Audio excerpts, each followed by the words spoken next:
ఈ దినాన్ని ఓ ప్రత్యేకమైన దినంగా ప్రపంచ క్రైస్తవ భక్త కోటి ఈ దినాన్ని ఆచరిస్తూ ఉన్నారు. ఏమిటయ్యా ఈ దినంలో ఉన్న ప్రత్యేకత అనేది మనం అర్థం చేసుకోవాలంటే, ఈ మట్టల ఆదివారాన్ని గూర్చి మత్తయి భక్తుడు రాశారు, మార్కు భక్తుడు రాశారు, లోకా భక్తుడు రాశారు, యోహాను భక్తుడు రాశారు. పరిశుద్ధ గ్రంథమైన బైబిల్లో కొన్ని సంఘటనలో మత్తయి భక్తుడు రాసింది మార్కు భక్తుడు రాయలా, మార్కు భక్తుడు రాసింది లోక భక్తుడు రాయలా, లోక భక్తుడు రాసింది యోహాను భక్తుడు రాయలా. కానీ విచిత్రం, ఈ మట్టల ఆదివారపు సన్నివేశాన్ని గురించి నలుగురు సువార్థికులు బహు విపులంగా రాసుకుంటూ వచ్చారు. ఈ 4 సువార్తల్లో చిన్న సువార్త ఏది? మత్తయి, మార్కు, లోక, యోహాను. ఈ 4 సువార్తల్లో చిన్న సువార్త ఏది కదా? మార్కు సువార్త. జస్ట్ 16 అధ్యాయాలు. కానీ ఈ 16 అధ్యాయాలు కలిగిన చిన్న సువార్త పత్రికలో కూడా ఈ పామ్ సండేని గురించి బహు వివరంగా వ్రాసుకుంటూ వచ్చారు. ఏం జరిగింది క్లుప్తంగా 2 మాటలు చెప్తాను. యేసుక్రీస్తు వారు గడిచిన దినాల్లో ఆయన ఒక ప్రవక్త అని, దేవుని ప్రతినిధి అని ప్రజలించి వాక్యం వింటూ వచ్చారు. చివరి వాళ్ళకి అర్థమైంది, ఈయనే ఇశ్రాయేలీలందరూ ఎదురు చూసే మెస్సయ్య, రారాజు అని అర్థమయ్యి యేసుక్రీస్తు వారు చివరిసారిగా ఆదివారపు దినం అనే ఇదే దినం యెరూషలేములో ప్రవేశించేటప్పుడు గతంలో ప్రవేశించినట్లుగా ప్రభు ప్రవేశించలా. గతంలో కాలినడకన ప్రవేశించారు, ఓ 10 మంది శిష్యులతో ప్రవేశించి ఉండొచ్చు, ఏ ఆర్భాటాలు లేకుండా సాధారణంగా ప్రవేశించారు. కానీ విచిత్రం, ఈ పర్యాయం ఏం జరిగిందంటే, జంట గ్రామాలు 2 ఉన్నాయి, బేతనియా, బేత్పగే అనండి. ఆ రెండింటికి ఏమని పేరు పెట్టాం? జంట నగరాలు కాదా? నగరాల దాకా పోయావా తల్లి? నగరాలు కాదు, జంట గ్రామాలు. బేతనియా, బేత్పగే. మనకు జంట నగరాలు ఉన్నాయి చూసారా? హైదరాబాద్, సికింద్రాబాద్, విజయవాడ, గుంటూరు. జంట నగరాలు ఎట్లా ఉన్నాయో బేతనియా, బేత్పగే 2 జంట గ్రామాలు. వాటిని గురించి 3rd సెషన్లో నేను చెప్తాను. అయితే ఆ జంట గ్రామాలకు దగ్గరలో ఉండి ప్రభు శిష్యుల్ని పిలిచి ఇలా అంటాడు, అదిగో బేత్పగే గ్రామం ఉంది కదా, ఆ గ్రామంలోకి వెళ్ళండి. వెళ్ళటంతో మీకు ఒక ఇల్లు కనబడుతుంది, కట్టబడిన గాడిద పిల్ల కనపడుతుంది. గాడిద పిల్లను విప్పుకురండి. ఆ గాడిద పిల్ల యజమానుడు వచ్చి అంటాడు, ఎందుకు మీరు విప్పుతున్నారు అని. ఇది ప్రభువును కావలసి ఉంది చెప్పండి. ఆ మాట నిన్ను తోడనే అతడు గాడిదను విప్పుతాడు, గాడిద పిల్లను విప్పుతాడు, అప్పనంగా మీ చేతిలో పెడతాడు. ఆ గాడిద పిల్లను తీసుకురండి. ప్రభు చెప్పినట్లుగా అక్కడికి వెళ్ళారు. గాడిద కనపడింది, గాడిద పిల్ల కనపడింది. విప్పుతుండగానే విచిత్రం, ప్రభు ఏదైతే చెప్పాడో, ఏ మాట అంటాడని ప్రభు చెప్పారో ఆ ఇంటి యజమానుడు అదే మాట. దీన్ని ఎందుకు విప్పుతున్నారు? ఇది ప్రభువును కావాల్సి ఉంది. ఓహో, ప్రభు కావాలా? అట్లయితే తీసుకొని వెళ్ళిపోండి అని గాడిద పిల్లని శిష్యుల చేతికి అప్పగించారు. గాడిద పిల్ల రావటంతో దాని మీద బట్టలు పరిచారు. ఇప్పుడు యెరూషలేము ప్రవేశం. విచిత్రం, ప్రభు అక్కడికి వస్తున్నారని వాళ్ళకు ముందుగానే తెలుసుకొని యెరూషలేము పురవీధులంతా బట్టలు పరిచారు. ఖర్జూరపు మట్టలు చెత్తబట్టుకొని, దావీదు కుమారునికి జయం, ప్రభు పేరిట వచ్చు రాజుకు జయం, హోసన్నా హోసన్నా అని అంటూ యేసుక్రీస్తు వారిని రారాజుగా, వినండి మాట, యేసుక్రీస్తు వారిని రాజుగా యెరూషలేము పట్టణంలోకి ఆహ్వానిస్తూ ఉన్నారు. ఓ చిన్న ఆలోచన, ఎందుకు బట్టలు పరిచారు? ఖర్జూరపు మట్టలు ఎందుకు పట్టుకున్నారు?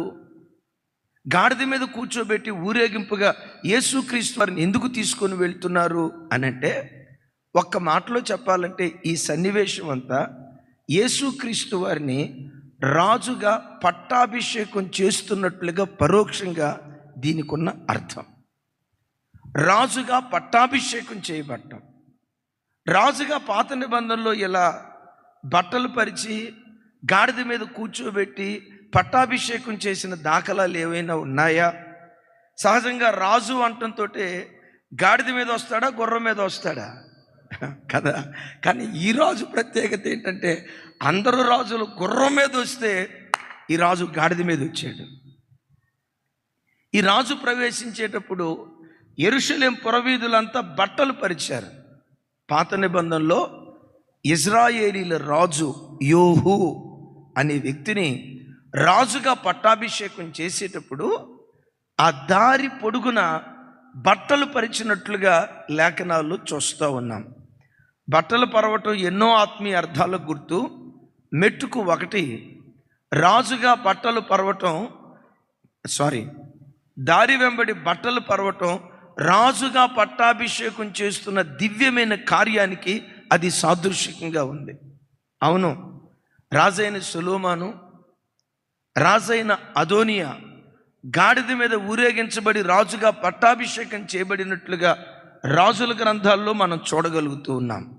మెట్టుకు ఒక్క మాటలో చెప్పాలంటే దారి పొడుగుతో బట్టలు పరవటానికి కారణం ఇదిగో వస్తున్న ఈయన ప్రవక్త మాత్రమే కాదు, యాజకుడు మాత్రమే కాదు, ప్రధాన యాజకుడు మాత్రమే కాదు, యెరూషలేములో ప్రవేశిస్తున్న ఈయన రాజులకు రాజు, ప్రభువులకు ప్రభు, భూపతులందరికీ అధిపతి అని యేసుక్రీస్తు రారాజు అని చాటి చెప్పటానికి ఆయన పట్టాభిషేకం నిమిత్తమై ఈ దివ్యమైన కార్యం జరిగింది. ప్రభు బిడ్డలారా, పట్టాభిషేకమే జరిగింది. రాగల కాలములో రారాజుగా ఉండి ఆయన పరిపాలన చేయబోతున్నాడు. రాగల కాలములో రారాజుగా ఉండి పరిపాలనకు ముందేముంటుంది? పరిపాలనకు ముందేముంటుంది? పట్టాభిషేకం ఉంటుంది. ఈ పట్టాభిషేకపు కార్యక్రమం ఈ మట్టలాదివారపు దినాన జరిగింది కనుక నలుగురు సువార్తికులు ఈ దివ్యమైన సంగతి రాసుకుంటూ వచ్చారు. నిజమే, చరిత్ర ప్రారంభమైనది మొదలుకొని నిమ్రోదు మొదలుకొని నేటి వరకు ప్రపంచ దేశాలను రాజులు పరిపాలన చేస్తూ వచ్చారు. వీళ్ళందరూ రాజులు, యేసుక్రీస్తు రారాజు. వీరందరూ భూలోకపు రాజులు, కానీ నేను ప్రకటించే ఈ రాజు పరలోకపు రాజు. అంటే ఒకటి పరలోకానికి చెందిన దేవుడేనా? దానికి మించి సర్వలోకాలకు ఆయన రారాజు అయి ఉన్నాడు. దైవజనమా, భూలోకపు రాజులకు రారాజు అయిన యేసుక్రీస్తు వారికి ఎన్నో వ్యత్యాసాలు ఉన్నాయి. వాటిలో ప్రాముఖ్యంగా 5 ప్రధాన వ్యత్యాసాలు చెప్తాను. ఈ రారాజు సర్వజ్ఞుడు, సమస్తము ఎరిగినటువంటి వాడు. మరొకసారి చెప్తాను, ఈ రారాజు సర్వజ్ఞుడు, సమస్తము ఎరిగినటువంటి వాడు. ఈ రాజు ఒలీవల కొండ దగ్గరుండి అదిగో ఎదురుగా బేత్పగే అనే గ్రామం ఉంది. ఏమండి, బేత్పగే అనే గ్రామం ఉంది. ఆ గ్రామంలోకి వెళ్ళటంతో ఒక ఇల్లు కనపడిద్ది, గాడిద కనపడిద్ది, గాడిద పిల్ల కనపడిద్ది. దానికి ఒక యజమానుడు ఉంటాడు. మీరు వెళ్ళి విప్పుతూ ఉండండి. యజమానుడు ఈ లోపు వచ్చి మాట అంటాడు. ఆ మాటకి మాట సమాధానం చెప్పండి, వెంటనే తీసుకుని వెళ్ళిపోమంటాడు అని గాడిద ఎక్కడుందో చెప్పాడు. గాడిద ఏ ఇంటి దగ్గర ఉందో చెప్పాడు. అది కట్టబడిందో, మీరు తెరవాలి నోరు, అది కట్టబడిందో అది విప్పబడిందో చెప్పాడు. విచిత్రం, ఆ గాడిదకి పిల్లలు ఉన్నారో లేరో కూడా చెప్పాడు. విన్నారా? ఆ గాడిద పిల్లల వివరాలు చెప్పాడు. యజమానుడు ఏమంటాడో చెప్పాడు. నేనంట ఇక్కడుండి అక్కడెక్కడో సంగతులు ఎలా చెప్పగలిగాడు? సర్వజ్ఞుడు. గాడిదను కూర్చున్న వివరాలే ఇంత స్పష్టంగా దేవునికి తెలిసినాయంటే గాడిద కట్టబడిన స్థితే ఈ దేవునికి ఇంత వివరంగా తెలిసిందంటే గాడిద పిల్లలను కూర్చున్న వివరాలే ఈ దేవునికి ఎంత వివరంగా తెలిసాయంటే ఆయన సారూప్యంలో సృజించబడిన నీ వివరాలు నీ రాజుకు తెలియదా? నువ్వు కట్టబడి ఉన్నావో విప్పబడి ఉన్నావో నీ వివరాలు దేవునికి తెలియదా? నీకెంతమంది పిల్లలో, నీ పిల్లలు ఏ స్థితిలో ఉన్నారో నీ వివరాలు ఈ దేవునికి తెలియదా? ఈ దేవుడు కాదు, ఈ రాజు సర్వజ్ఞుడు, సమస్తము ఎరిగినటువంటి వాడు. Praise the lord. మీలో ఎంతమంది రేవంత్ రెడ్డి గారికి తెలుసు? నేను రేవంత్ రెడ్డి గారికి బాగా తెలుసండి అన్న వాళ్ళు చేతులు ఎత్తండి. ఏంటి, రేవంత్ రెడ్డి గారు మీకు తెలుసా? మీకే కాదు, భారతదేశంలో అందరికీ తెలుసు. నా వైపు చూడండి. మీలో ఎంతమంది చంద్రబాబు నాయుడు గారికి తెలుసు? ఏం అంత సీరియస్గా చూస్తున్నారండి? మీలో ఎంతమంది నరేంద్ర మోడీ గారికి తెలుసు? వాళ్ళు రాజులు, వారికి కొందరే తెలుసు. రారాజైన యేసు క్రీస్తుకి అందరూ తెలుసు, అందరి పేర్లు తెలుసు, అందరి వివరాలు తెలుసు. ఎవరి రాజు? సర్వజ్ఞుడు. అక్కడ దాకా ఎందుకు సార్, రేవంత్ రెడ్డి గారి దాకా ఎందుకు? ఇప్పుడు కొత్తగా ఎవరైనా నా దగ్గరకు వచ్చారు అనుకోండి, ఏమండి కొత్తగా వచ్చిన వాళ్ళు, ఇప్పుడు సుధాకర్ అన్న అంటే, అన్నా సుధాకర్ అన్న ప్రైజ్లాడన్నా, సుధాకర్ అన్న పేరు తెలుసు, వద్దులే నాకండి, సుధాకర్ అన్న పేరు తెలుసు, అక్క పేరు తెలుసు, వాళ్ళ పిల్లల పేరు తెలుసు. కొత్తగా వచ్చిన వాళ్ళు ఎవరైనా నా దగ్గరకు వచ్చారనుకోండి, వెంటనే ఏం అడుగుతా? పేరు చెప్తానా? నేను సర్వజ్ఞుని కాదు, నాకు కొందరి పేర్లే తెలుసు, కొందరి వివరాలే తెలుసు, కొందరి కుటుంబ పరిస్థితులే తెలుసు. నేను కొందరినే ఎరిగిన వాడిని. నీవు ఆరాధించే నీ దేవుడు ఎవరో తెలుసా? అందరినీ ఎరిగినటువంటి వాడు, సర్వజ్ఞుడాయన. హల్లెలూయా. ఇంకొక మాట కూడా చెప్తాను. ఆ గాడిద కట్టబడిందా, విప్పబడిందా అంటే ఆ గాడిద ఉన్న స్థితి కూడా ఈ రాజుకు తెలుసు. ఈ వాక్యం వింటున్న ప్రభు బిడ్డలారా, నీ రాజుకు నీ పేరు తెలుసు, నీ స్థితి తెలుసు. నువ్వు బంధకాల మధ్యలో బంధించబడ్డావో, బంధకాల మధ్యలో నుంచి విడిపించబడ్డావో నీ రాజుకు తెలుసు. సమస్యలనే వలయంలో చిక్కుకున్నావో, సమస్యలనే వలయంలో నుంచి విడిపించబడ్డావో నీ రాజుకు తెలుసు. నీ ప్రక్కనే పండుకుంటున్న నీ పిల్లల పరిస్థితి కూడా ఈ రాజు సమస్తము ఎరిగినటువంటి వాడు. నేనంట, గాడిదను గూర్చి అన్నీ ఎరిగిన దేవుడు తన సారూప్యంలో సృజించబడిన నీ సంగతులు నీ రాజుకు తెలీదా? ఆయన సమస్తము ఎరిగిన సర్వజ్ఞుడైనటువంటి దేవుడై ఉన్నాడు. చప్పలు కొడుతూ ఆయనకి స్తోత్రాలు చెప్దాం. Praise the lord. నువ్వు మనుషులకు తెలియకపోయి ఉండొచ్చు, నీ స్థితిగతులు మనుషులకు తెలియకపోవచ్చు.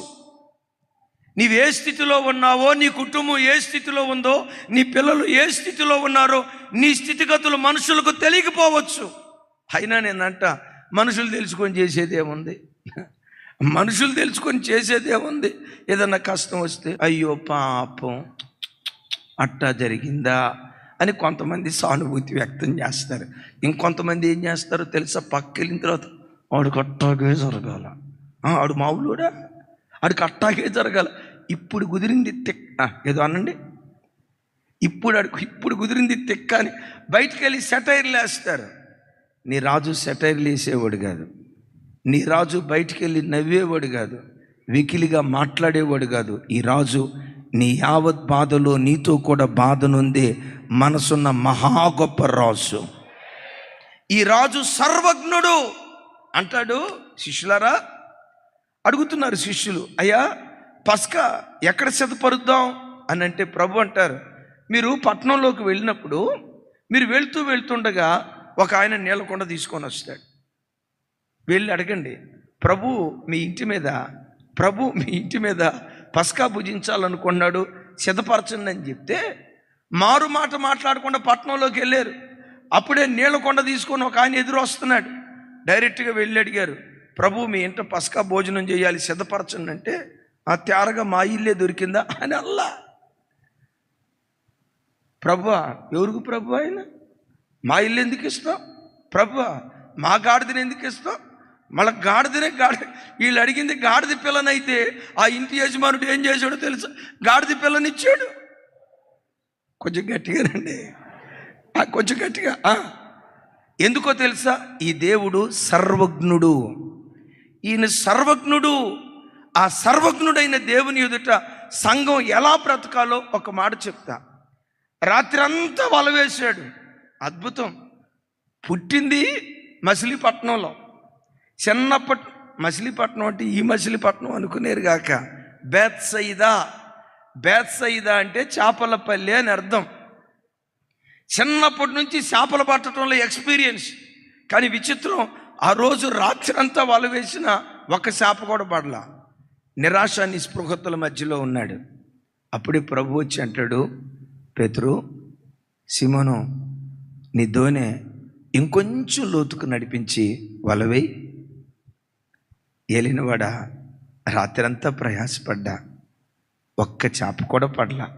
అయినను నీ మాట చొప్పున, ఏనండి ఇక్కడ ఈ మాట, అయినను నీ మాట చొప్పున వలవేతునని దోణిని కొంచెం లోతుకు నడిపించాడు, వల వేశాడు. లాగుతూ ఉంటే తిమింగలాలు పడ్డాయో ఏం పడ్డాయో అర్థం కాల. వల పిగిలిపోయి అంతగా చేపలు పడితే ఆ వల లాగిన తర్వాత చేపలు వేస్తే 2 దోణీలు నిండిపోయి అంత చేపలు పడ్డాయట. ఇంత అద్భుతం జరిగిన తర్వాత పేతురు గంతులేయాల, కానీ గంతులేయాల. యేసయ్య పాదాల మీద పడి, పాపాత్ముడనైన నన్ను విడిచిపెట్టి వెళ్ళిపోయా, నేను పాపాత్ముడనయ్యా, పాపాత్ముడైన నన్ను విడిచిపెట్టి వెళ్ళిపోయా అని యేసయ్య పాదాల మీద పడి ఏడుస్తున్నట్లుగా లేఖనాలు చూస్తూ ఉన్నాం. మీరు నాకు టకామని సమాధానం చెప్పండి. అది పాదాల మీద పడి ఏడవలసిన అది పాదాల మీద పడి ఏడవలసిన స్థలమా? అది కూడా కాదు. పాదాల మీద పడి ఏడవలసిన ఏదో అది సిచ్యువేషన్. ఆ ఇంగ్లీష్ రాక, పాదాల మీద పడి ఏడవలసిన సిచ్యువేషనా? నా వైపు చూడ, గంతులేయాల్సిన సిచ్యువేషనా కదా? మరి గంతులేయాల్సిన సిచ్యువేషన్లో పాదాల మీద పడి ఎందుకు ఏడుస్తున్నాడు? ఎందుకు ఏడుస్తున్నాడో చెప్పమంటారా?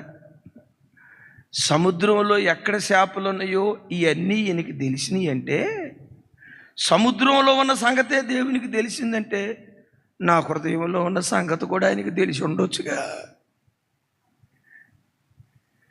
ఎక్కడ చేపలు తిరుగుతున్నాయో ఇవన్నీ తెలిసినాయంటే, నేను ఎక్కడెక్కడ ఏం చేశానో, ఎక్కడెక్కడ ఎలా ప్రవర్తించానో, ఎవరితో ఏం మాట్లాడానో, తూకం వేసేటప్పుడు 1/2 కిలో రాయే కానీ కిలో అని చెప్పాడు. ఏ తూకం వేసేటప్పుడు చేపలు అదే చేపలు తూకం వేసేటప్పుడు, అయ్యా కిలో ఎంత అయ్యి రాయి? 5 కిలోలు అయ్యా. చూస్తే 4.5. అంటే నేను 4.5 కిలోలు రాయేసి 5 కిలోలు అని చెప్పిన సంగతి కూడా ఈయనకు తెలిసి ఉండొచ్చుగా. బాబోయ్, ఈయన సర్వజ్ఞుడు అని యేసయ్య పాదాల మీద పడి పశ్చాత్తాపడి ప్రార్థన చేయటం ప్రారంభించాడు. ఆ పేతురు పశ్చాత్తాపమే, నా వైపు చూడండి, ఆ పేతురు పశ్చాత్తాపమే ప్రధాన అపోస్తలుడిగా నిలవబెట్టింది. ఈరోజు ఈ వాక్యం వింటున్న బిడ్డలారా, నీ గుండె చప్పుడు దేవునికి తెలుసు, నీ హృదయంలో గూడుగట్టుకున్న బాధ నీ దేవునికి తెలుసు, నీ కుటుంబంలో నువ్వు అనుభవిస్తున్న సమస్య నీ దేవునికి తెలుసు. పిల్లల విషయమై ఎంత అల్లాడిపోతున్నావో, భర్త విషయమై ఎంత అల్లాడిపోతున్నావో, రెక్కాడిన డొక్కాడని దీనస్థితి ఎలా నువ్వు అనుభవిస్తున్నావో, కష్టార్జితమంతా సిల్లి సంచిలో వేసుకున్నట్లుగా ఎలా ఇబ్బందిని అనుభవిస్తున్నావో, నీ ప్రతి పరిస్థితి దేవునికి తెలుసు. అంత మాత్రమే కాదు, ఎక్కడ కాలు జారేవో, ఎక్కడ దేవునికి ఆయాస్కరంగా బ్రతుకుతున్నావో, ఎక్కడ గాయాలు రేపుతున్నావో, ఎక్కడ దేవునికి దూరం అయిపోయావో, అది కూడా నీ దేవునికి తెలుసు. కానీ ఒక మాట, ఈ రారాజు పాదాలు ఎదుట నీవెవరివో, నీవెక్కడ జారిపోయావో, నీవే స్థితిలో ఉన్నావో, రారాజు అయిన యేసుక్రీస్తు ఎదుట ఆయన పాదాల చెంత సాగిలపడి పశ్చాత్తాపడు. ఆ పశ్చాత్తాపంలో నుండే ప్రధానత్వాన్ని దేవుడు పుట్టిస్తాడు. ఇంకొకసారి ఈ మాట చెప్తాను. నీవు చేసింది అమ్మ చూడకపోవచ్చు, నీవు చేసింది భర్త చూడకపోవచ్చు, నీవు చేసింది భార్య చూడకపోవచ్చు, నీవు చేసింది లోకంలో ఏ మనుషుడు చూడకపోవచ్చు. కానీ నీవు ఆరాధించే రారాజు ఉన్నాడే, ఈ రారాజు సర్వజ్ఞుడు. కూర్చోవటం నీ రాజుకు తెలుసు, నీవు లేవటం నీ రాజుకు తెలుసు, నువ్వు పండుకోవటం నీ రాజుకు తెలుసు, మంచం మీద పండుకున్నప్పుడు సెల్ ఫోన్ తీసుకొని ఏం చూసావో నీ రాజుకు తెలుసు. ఇంకొక మాట కూడా చెప్పమంటారా? నీ నోట నుంచి మాట బయలుదేరక మునిపే ఏ మాట రాబోతుందో కూడా నీ రాజుకు తెలుసు. ఏ మాట ఇది? నీ నోట నుంచి మాట రాక మునిపే ఏ మాట రాబోతుందో. ప్రజలందరూ నోట నుంచి మాట బయటకు వచ్చిన తర్వాత ఈ మాట అన్నాడు, ఈ మాట అన్నాడు, ఈ మాట అన్నాడు అని అంటారే. నీ రాజు ఎవరో తెలుసా?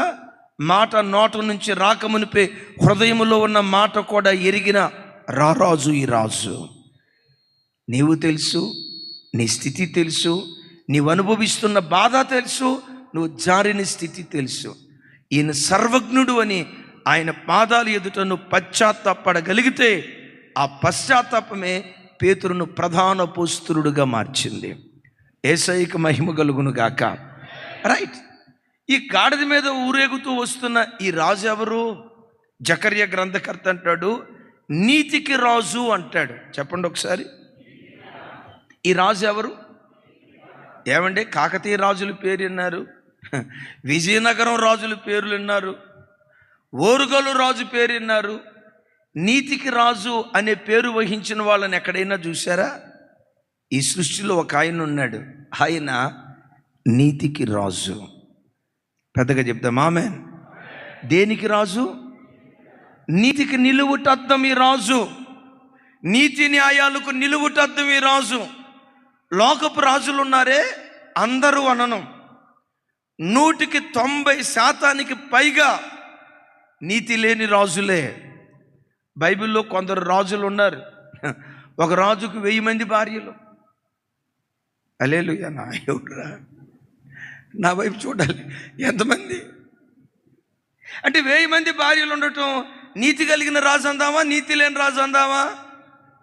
సరే, మీరేమంటారో అనండి, నేనైతే ప్రస్తుతం అంటలేదు అన్నమాట. ఇంకొక రాజుకు 100 మంది భార్యలు, ఇంకొక రాజుకి 49 మంది భార్యలు. అక్కడ పెద్ద ఇల్లు, ఇక్కడ చిన్న ఇల్లు, ఈ రెండు సరిపోకుండా మధ్యలో 3వ ఇల్లు. కానీ ఏమని ఊరేగాడు తెలుసా? రాజాతి రాజా, రాజమార్తాండ, రాజగంభీర అని ఊరేగారు. నీతి లేని వాళ్ళు కానీ రాజులుగా ఊరేగారు. నా రాజు ఎలాంటి వాడో తెలుసా? నా రాజుకు అక్కడొక ఇల్లు, ఇక్కడొక ఇల్లు, మధ్యలో ఒక ఇల్లు లేదు. చిన్న ఆవిడ, పెద్ద ఆవిడ, మధ్యలో ఇంకొక ఆవిడ లేదు. ఈ రాజు నీతి ఏంటో తెలుసా? మోహపు చూపు నేరం.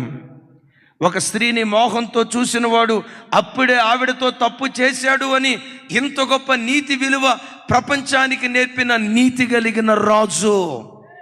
Praise the lord. ప్రపంచానికి నీతి నేర్పిన నీతి కలిగిన రాజు. లోకంలో ఏ రాజు అయినా, ప్రపంచ చరిత్ర గమనించండి, ప్రపంచంలో జరిగిన కార్యాలు గమనించండి, లోకంలో ఏ రాజు అయినా నీతి లేని కార్యక్రమాలు చేశాడు. బైబిల్లో ఒక ఆయన ఉన్నాడు, హేరోదు రాజు. అనండి, ఎంత పుణ్యాత్ముడో తెలుసా? తమ్ముడిని చంపి తమ్ముడు భార్యను తన భార్యగా చేసుకున్నాడు. నీతి కలిగిన రాజా, నీతి లేని రాజా? ఎవరిని చంపాడు? తన తమ్ముడిని చంపి తమ్ముడు భార్యను తన భార్యగా చేసుకున్నాడు. ఎంత నీతి లేని రాజు! అయినా ఈ నీతి లేని రాజు ఊరేగుతున్న జనాలు జేజేలు పలికారు. హేరోదు లాంటి నీతి లేని రాజు కాదు నేను ప్రకటించే రారాజు. ఈ రాజు నా వైపు చూడాలి. ఈ రాజు నీతికి నిలువుటద్దం, పవిత్రతకు నిలువుటద్దం, పరిశుద్ధతకు నిలువుటద్దం. హల్లెలూయా. రోజు అబ్రామయ్య తన భార్యతో కలిసి ఐగుప్తు దేశంలో ఉందామని వెళ్ళాడు. శారమ తల్లి వయసు ఇంచుమించు ఖచ్చితంగా చెప్పలేం కానీ 75 నుంచి 80 సంవత్సరాల వయసు. ఈ 80 సంవత్సరాల శారమ తల్లి ఐగుప్తు దేశానికి వెళ్తే మరి ఎవడు చూసాడో తెలీదు శారమ తల్లిని. శారమ తల్లి అందాన్ని చూసి రాజు దగ్గర పొగుడుతో మాట్లాడుతున్నాడట. రాజా, అక్కడెక్కడో కనాను దేశం నుంచి ఒక అమ్మాయి వచ్చింది. శారమ తల్లి అమ్మాయి అంట. వయసు ఎంత? కొంచెం గట్టిగా చెప్పాలి. 75 సంవత్సరాలు పైబడిన వయసు. ఒక అమ్మాయి వస్తుంది. రాజా, ఎంత అందంగా ఉందంటే రాజా, దొండపండు అంటారే ఎర్రగా, అబ్బబ్బబ్బబ్బబ్బా అసలు అంత అందగత్యం చూడలేదు రాజా అని శారమ తల్లి అందాన్ని రాజు ముందు పొగుడుతున్నాడు. వెంటనే రాజు అన్నాడు, వెంటనే ఆ అమ్మాయిని తీసుకురండి, నా భార్యగా చేసుకుంటా అన్నాడు. నేనంట రాజు దగ్గరే పరాయి స్త్రీ అందాన్ని గూర్చి పొగుడుతూ ఉంటే, రాజే అంత నీతిమాలిన వాడిగా బహిరంగంగా బ్రతుకుతూ ఉంటే, ఇక ఆ దేశంలో ప్రజలు యదా రాజా, ఇంకోసారి యదా రాజా తదా ప్రజ అన్నట్ల రాజే అంత నీతిమాలి బ్రతికితే లోకంలో ప్రజలు ఎంత నీతిమాలిగా బ్రతుకుతూ ఉండేవాళ్ళు. ఫరో రాజు లాంటి వాడు కాదు నేను ప్రకటించే రాజు, హేరోదు రాజు లాంటి వాడు కాదు నేను ప్రకటించే రాజు, సొలొమోను రాజు వంటి వాడు కాదు నేను ప్రకటించే రాజు. ఈ రాజు నీతిపరుడైన రాజు. గట్టిగా చెప్తాం ఆమేన్. 33.5 సంవత్సరాలు నిండు యవ్వన కాలంలో ఆయన భూమి మీద బ్రతికాడు. ఎంతోమంది తల్లులు తన దగ్గర ప్రార్థన చేయించుకోవటానికి వచ్చారు. అందమైన కన్యకలు తన దగ్గర ప్రార్థన చేయించుకోవటానికి వచ్చారు. ఏ స్త్రీని వెకిలిగా చూసినట్లుగా కానీ, ఏ స్త్రీతో వెకిలిగా మాట్లాడినట్లుగా కానీ, పోకిరి మాటలు మాట్లాడినట్లుగా కానీ, యవ్వన ఆశలు రేకెత్తించేటట్లుగా అపవిత్రంగా చూసినట్లుగా కానీ ఈ రాజు చరిత్రలో లేదు. 33.5 సంవత్సరాలు బ్రతికి ఈ రాజు ఇప్పుడు యెరూషలేమును ప్రవేశిస్తూ ఉంటే యెరూషలేం అంతా గగ్గోలు పెడుతూ ఏమని కేకలేస్తుందో తెలుసా? ఈ రాజు నీతికి రాజు. గతంలో ఎంతో మంది రాజులు పరిపాలన చేశారు నీతి లేని రాజులుగా, అక్రమ కార్యాలు చేస్తూ, వ్యభిచార కార్యక్రమాలు చేస్తూ, మేము చేస్తే సంసారం, ఇంకొకటి చేస్తే వ్యభిచారం అని విచ్చలవిడిగా బ్రతికిన రాజులు ఉన్నారు. ఈ రాజు ఉన్నాడే, కామ క్రోధ లోభ మోహ మద మాత్సర్యాలు జయించిన వాడు, ఆ జన్మ బ్రహ్మచారి, దేవుడని పిలువబడుటకు యోగ్యుడు, నాలో పాపమున్నదని మీలో ఎవడైనా స్థాపించగలడని ప్రపంచానికి సవాలు విసిరిన ఏకైక మగధీరుడు. ఈ రాజును 33.5 సంవత్సరాలు మేము గమనించాం. ఆయన నడక పడక హావభావాలు చూపు ప్రతిదీ మేము గమనించాం.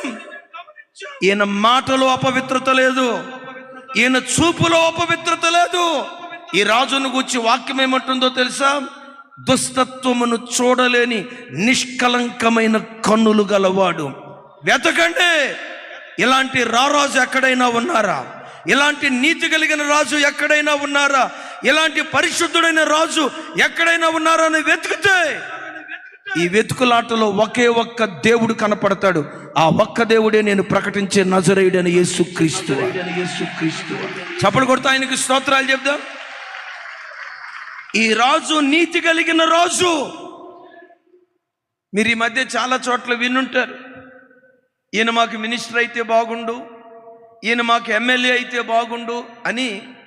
దేశం కొంతమందిని ఎమ్మెల్యేలుగా, మినిస్టర్లుగా, అంటే మానవ భాషలో చెప్పాలంటే రాజులుగా ఎన్నుకుంటే పవిత్ర దేవాలయంగా పిలువబడుతున్న పార్లమెంటు భవన్లో కూర్చొని, నేను వాళ్ళని విమర్శించట్లా, మీరు విన్న సంగతి నేను విన్న సంగతి, దేవాలయంగా పిలువబడుతున్న అసెంబ్లీలో కూర్చొని, దేవాలయంగా పిలువబడుతున్న పార్లమెంటు భవన్లో కూర్చొని ఎంపీలు ఎమ్మెల్యేలు ఫోన్ ఆన్ చేసి పార్లమెంటు భవన్లో పోర్నోగ్రఫీ వీడియోలు చూశారట. పార్లమెంట్ సమావేశాలు ఎందుకు? దేశ ప్రజల సమస్యలు పరిష్కరించడానికి. ఈ ప్రాంతంలో ఈ సమస్య ఉందయ్యా పరిష్కరించండి, ఆ ప్రాంతంలో పలానా సమస్య ఉందయ్యా పరిష్కరించండి. ప్రజల సమస్యలు పరిష్కరించడానికి పార్లమెంటు భవన్, అసెంబ్లీ ఏర్పాటు చేస్తే ప్రజలు ఎన్నుకున్న రాజులు పార్లమెంటు భవన్లో కూర్చొని, పవిత్ర దేవాలయంగా పిలువబడుతున్న ఆ స్థలంలో కూర్చొని పోర్నోగ్రఫీ వీడియోలు చూశారట. ఈ రాజులు ఎలాంటి వాళ్ళు? ఈ రాజు లాంటి వాడు కాదు నీ యేసు రాజు. ఈ రాజు లాంటి వాడు కాదు నీవు ఆరాధించే రాజు. ఈ రాజు నీతికి రాజు. ఎంత నీతిపరుడు సార్, ఎంత నీతిపరుడు! వ్యభిచరించవద్దని ధర్మశాస్త్రం మీతో చెప్పిన మాట, మీతో చెప్పిన సంగతి మీరు ఎరుగుదురు కదా. నేను మీతో చెప్పున్నదేమనగా, ఈ స్టాండర్డ్ చూడండి, ఈ రాజు నీతి విలువ చూడండి. నేను మీతో చెప్పున్నదేమనగా, ఒక స్త్రీని మోహంతో చూచినవాడు అప్పుడే ఆవిడతో వ్యభిచరించి ఉన్నాడు. మీ చూపులో కూడా పాపం ఉండకూడదు. తనను ఆరాధించే ప్రజల చూపులో కూడా పాపం ఉండకూడదని ఈయన కోరుకున్నాడంటే, తన దగ్గరకు వచ్చిన ప్రజలు అంత నీతిగా బ్రతకాలని కోరుకున్నాడంటే ఆయన ఇంకెంత నీతిపరుడై ఉంటాడో కదా. గతంలో చెప్పాను, షాద్ నగర్ అని ఎయిర్పోర్టుకు దగ్గర వైశ్య కుటుంబం నుంచి ఒక ఆయన రక్షించబడ్డాడు, రాజమండ్రి ఆయన పేరు డేవిడ్. ఆ దైవజనులు ఒకసారి వాళ్ళ సంఘంలో వాక్యం చెప్పడానికి నన్ను ఆహ్వానిస్తే 4-5 సంవత్సరాల క్రితం వెళ్ళా. మధ్యాహ్నం పూట ఆయన సాక్ష్యం చెప్తూ, మీ వైశ్య కులం అండి, యేసు ప్రభు అంటే నాకు అసలు ఇష్టం ఉండేది కాదండి, ఆ పేరెత్తిన అసహించుకునేవాడినండి, మీ వైశ్యాసు, మాకున్న సాంప్రదాయాలను బట్టి ఆ పేరెత్తటానికి కూడా ఇష్టపడేవాళ్ళం కాదు. ఇష్టపడకపోగా యేసుక్రీస్తు అంటే తక్కువ జాతివాడు, నీతి విలువలు లేనోడు, నిమ్న జాతి వాడు అని నేను అనుకుంటూ ఉండేవాడిని. వివాహమైన తర్వాత నేను ఏ దేవుణ్ణి ఇష్టపడనో ఆ దేవుణ్ణి ఇష్టపడే స్త్రీ నా జీవితంలో భారీగా వచ్చింది. పెళ్ళికి ముందు తెలిస్తే చేసుకునేవాడిని కాదు, పెళ్ళైన తర్వాత తెలిసింది ఆవిడకి యేసు ప్రభు అంటే ఇష్టమని. ఏమీ చేయలేక బలవంతంగా కాపురం చేస్తున్నాను. కానీ నా భార్య ప్రవర్తన చూస్తున్నా, నా భార్య మాట తీరు చూస్తున్నా, నా భార్య నడక పడక హావభావాలు చూస్తున్నా. నా భార్య ప్రవర్తన లోకములో ఉన్న స్త్రీల ప్రవర్తన కంటే ఒక ప్రత్యేకమైన ప్రవర్తన. వెకిలి మాటలు మాట్లాడేది కాదు, ఇంట్లో గొడవ దిగేది కాదు, అత్తమామలతో కొట్లాడకి దిగేది కాదు, ఒక సాత్వికురాలుగా బ్రతుకుతూ ఉండేది. మేము డిస్కషన్ చేసుకునేవాళ్ళం, ఏంటి నా భార్య యశ్వా, ఏంటి నా భార్య ఇంత దీనత్వంగా, ఏంటి ఈ అమ్మాయి ప్రత్యేకత, మేము మాట్లాడుకుంటూ ఉండేవాళ్ళం. ఓహో, మేబీ ఈ అమ్మాయి ఇంత నీతిగా ఇంత మంచిగా ఉందంటే ఈ అమ్మాయి ఆరాధించే దేవుడు ఇంకెంత మంచిగా ఉంటాడో కదా అని ఎందుకు ఒకరోజు బైబిల్ చదవాలని నాకు అనిపించింది. బైబిల్ చదువుదామని బైబిల్ తెరిచి అప్రయత్నంగా ఈ మాట నేను చదివా. వ్యభిచరించవద్దని ధర్మశాస్త్రం మీతో చెప్పిన మాట మీరు ఎరుగుదురు కదా, నేను మీతో చెప్పినదేమనగా, ఒక స్త్రీని మోహంతో చూచినవాడు అప్పుడే ఆవిడతో తప్పు చేశాడు, చూపు ద్వారా కూడా పాపం చేయకూడదు అని దేవుడు భక్త కోటికి రాసిన మాట మత్తయి భక్తుడు రాశాడు. నేను ఆ మాట చదివి, అరే తన దగ్గరకు వచ్చే ప్రజలే చూపులో కూడా పాపం చేయకూడదు, ఇంత పవిత్రంగా బ్రతకాలి అని తన ప్రజలకు చెప్పాడంటే అసలు ఈ దేవుడు ఇంకెంత పవిత్రమైన వాడు కదా అని ఆ ఒక్క మాటను బట్టి బైబిల్ చదవటం ప్రారంభించా. బైబిల్ చదవటం ప్రారంభించి ముగించే లోపు యేసే నిజ దేవుడని తెలుసుకొని, యేసు తప్ప పవిత్రమైన దేవుడు ఇంకొకరు లేరని నేను ఎరిగి, ఈయన నిమ్న జాతి దేవుడు కాదు, నీతి స్వరూపుడైన దేవుడని ఎరిగి బాప్తిస్మం తీసుకొని అదే బైబిల్ పట్టుకొని రాజమండ్రి పట్టణాన్ని విడిచిపెట్టి తెలంగాణ ప్రాంతం షాద్ నగర్ వచ్చి దైవ సేవకుడిగా దేవుని సేవ చేస్తాం. అయ్యా, యేసు ప్రభువును నువ్వు దేవుడికి అంగీకరించడానికి ఏ అద్భుతం జరిగింది? అద్భుతాలు కాదయ్యా, అద్భుతాలకు మించి ఆయనే ఒక అద్భుతం, అద్భుతాలకు మించి ఆయనే ఒక అద్భుతం. ఏంటి ఆయన అద్భుతం? నీతికి రాజు. పెద్దగా చెప్తాం ఆమేన్. భూలోకపు రాజులు నీతి లేని రాజులు కొందరు, కానీ ఈ రాజు నీతికి రాజు. ఈ గొర్రెపిల్ల మీద వచ్చే ఈ రాజు నంబర్ 1 సర్వజ్ఞుడైన రారాజు, నంబర్ 2 నీతికి రారాజు, నంబర్ 3 రక్షకుడైన రారాజు. అనండి కొంచెం గట్టిగా, కొంచెం గట్టిగా. లోకపు రాజులు, ఈ రాజు రక్షకుడు. లోకపు రాజుల్లో కొందరు రక్షకులు తక్కువ, ఏదో చెప్పండి, భక్షకులు చాలా ఎక్కువ. అది తింటే పర్వాలేదు తమ్ముడా, మాంసం ముక్కలు తింటే పర్వాలేదు, చూపించాం. 5 తింటే పర్వాలా, జనాల ప్రాణాలు దోచుకుంటారు. మీకు తెలుసా, ప్రపంచ దేశాల్లో ఒక గొప్ప రాజకీయ నాయకుడు కావాలంటే, మరలా చెప్తున్నా, గొప్ప రాజకీయ నాయకుడు ఎవరవుతారో తెలుసా? ఎవడైతే ఎక్కువ మందిని చంపుతాడో వాడే గొప్ప రాజకీయ నాయకుడు అయిపోతాడు.